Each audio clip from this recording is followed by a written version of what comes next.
Deməli, maaş sisteminə düşürsünüz. Maaş sistemini hesablamaq üçün burada personalınızı seçirsiniz. Məsələn, Aynur Bayramov. Aynur Bayramova burada məsələn hesablanan faizləri görürsünüz. 60%-dən hesablanıbdır. Məbləğdəki ümumi məbləğ 540 manat. Bunu dəyişmək istəsəz, siz məsələn 50% yazırsınız, yenidən hesablandırırsınız.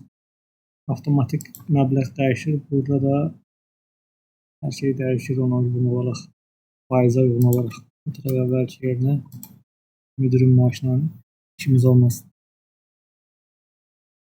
Burada da bunu yoxlamaq istəsəz, burada yoxla düyməsi var. Onun üstünə vurursunuz. Sol tərəfdə hamısına bir-bir vursa, sağ tərəfdə kalkulyator hesablanır. Kalkulyator açılır, orada hamısı hesablanır. Məsələn,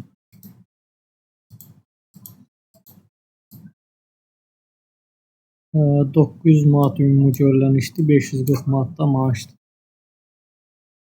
Yəni buranın birə birdir. Onu istədiyiniz personal üçün belə hesablaya bilərsiniz. Burada da yəni hansı işçinin maaşını verməmişsinizsə, onun maaşını yazırsınız.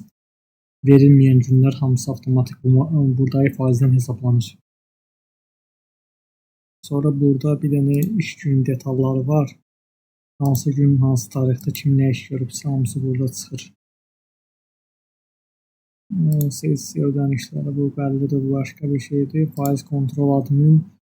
Burada əslində sizə biraz çətin gələ bilər. Yəni bir o qədər sizə önəmli olan bir hissə deyil əslində.